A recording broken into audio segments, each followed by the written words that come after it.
नमस्कार दोस्तों, स्वागत है आप सभी का अपने YouTube चैनल बायोग्राफी हिंदी हट में। मैं आशा करती हूँ आप सभी ठीक होंगे। आज की वीडियो शुरू करने से पहले अगर आपने अभी तक हमारे चैनल को सब्सक्राइब नहीं किया है तो इसे अभी सब्सक्राइब करें और बगल में लगे बेल आइकन को दबाना मत भूलें ताकि मेरे वीडियो की नोटिफिकेशन सबसे पहले आप तक पहुँचे। मिस ट्रांस क्वीन इंडिया एक इंडियन ब्यूटी पेजेंट है, यानी कि प्रतियोगिता है जिसमें ऑल ओवर इंडिया के ट्रांसजेंडर पीपल पार्टिसिपेट करते हैं। रीना राय इस ऑर्गेनाइजेशन की फाउंडर है और चेयरपर्सन है। इस प्रतियोगिता का विनर मिस इंटरनेशनल क्वीन में इंडिया को रिप्रेजेंट करता है। क्या आपको भारत की पहली ट्रांसजेंडर ब्यूटी क्वीन की कहानी पता है, जिसने 27 साल की उम्र में यह खिताब अपने नाम किया और अंतर्राष्ट्रीय स्तर पर भारत का प्रतिनिधित्व किया? अगर आप नहीं जानते हैं तो हम आपको भारत की पहली ट्रांसजेंडर ब्यूटी क्वीन निताशा विश्वास की कहानी बता रहे हैं। वो साल 2017 में भारत की पहली ट्रांसजेंडर ब्यूटी क्वीन बनी थी। 2018 में ये खिताब छत्तीसगढ़ की वीना सेंद्रे ने जीता था और 2020 में ये खिताब बेंगलोर की नीतू RS ने अपने नाम किया था। 26 साल की उम्र में निताशा विश्वास ने इतिहास रच दिया है और इसने उनके जीवन को बदल दिया है। उन्होंने सोशल मीडिया पर एक पोस्ट देखने के बाद इस कार्यक्रम में भाग लिया।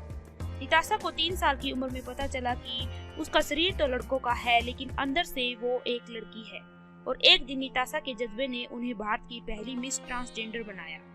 निताशा विश्वास कोलकाता की रहने वाली है। निताशा का जन्म एक रूढ़िवादी बंगाली परिवार में एक लड़के के रूप में हुआ।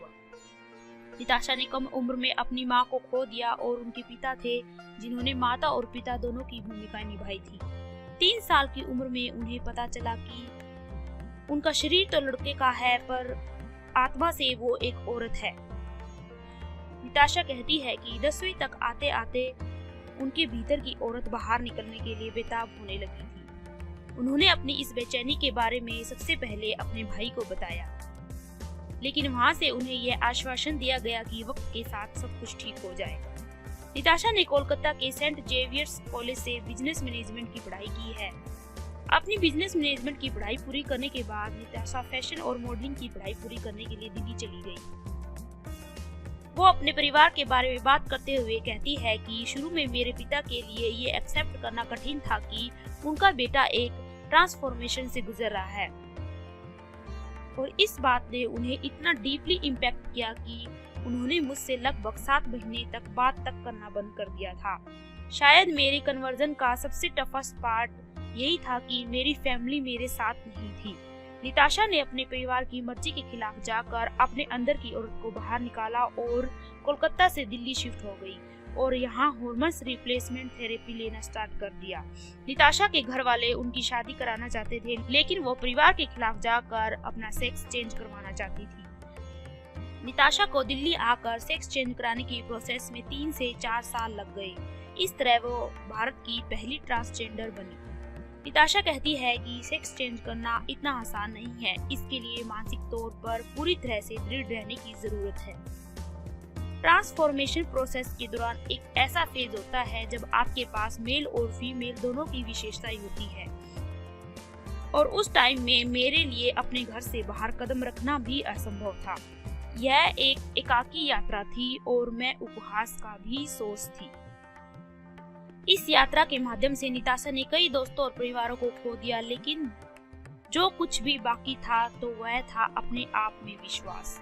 ऐसी सिचुएशन से निपटने के लिए निताशा को कठोर मनोवैज्ञानिक सत्रों से भी गुजरना पड़ा है। आज निताशा के पिता और भाई दोनों उनकी खुशी में पार्टिसिपेट करते हैं और उनके अचीवमेंट पर गर्व करते हैं जो निताशा के पास है। निताशा कहती है कि ट्रांसजेंडर ब्यूटी क्वीन का खिताब जीतना बहुत अच्छा रहा। हर कोई अभी भी मेरे आसपास जश्न के मूड में है। निताशा का अगला कॉल थाईलैंड था, जहां निताशा ने मिस ट्रांस क्वीन इंटरनेशनल में भारत का प्रतिनिधित्व किया। ट्रांसजेंडर ब्यूटी क्वीन निताशा विश्वास MTV पर डेटिंग इन द डार्क के साथ छोटे पर्दे पर अपनी शुरुआत करने के लिए पूरी तरह तैयार थी। वो कहती है कि भारत में ट्रांस वुमेन होने के नाते भारत में एक ट्रांस वुमेन के लिए रिजेक्शन जीवन का एक हिस्सा है। हमने एक वर्क प्लेस, फ्रेंड्स, फैमिली और जिनसे हम प्यार करते हैं उनसे रिजेक्शन का सामना करना पड़ता है। निताशा कहती है कि प्यार का कोई जेंडर नहीं होता है और ये पॉजिटिव एटीट्यूड और कॉन्फिडेंस है जो मुझे विश्वास दिलाता है कि मुझे मेरा सोलमेट जल्द ही मिल जाएगा, जो मुझे ऐसी किसी भी चीज की परवाह किए अपनाएगा। तो इसी के साथ मैं अपनी वीडियो को यही विराम देती हूँ। मैं आशा करती हूँ कि आपको ये मेरे वीडियो पसंद आया होगा। अगर आपको ये मेरी वीडियो पसंद आई है तो प्लीज़ इसे लाइक और शेयर करना मत भूलिएगा। अगर आपका मेरे लिए कोई सुझाव है तो आप हमें कमेंट बॉक्स में लिख सकते हैं।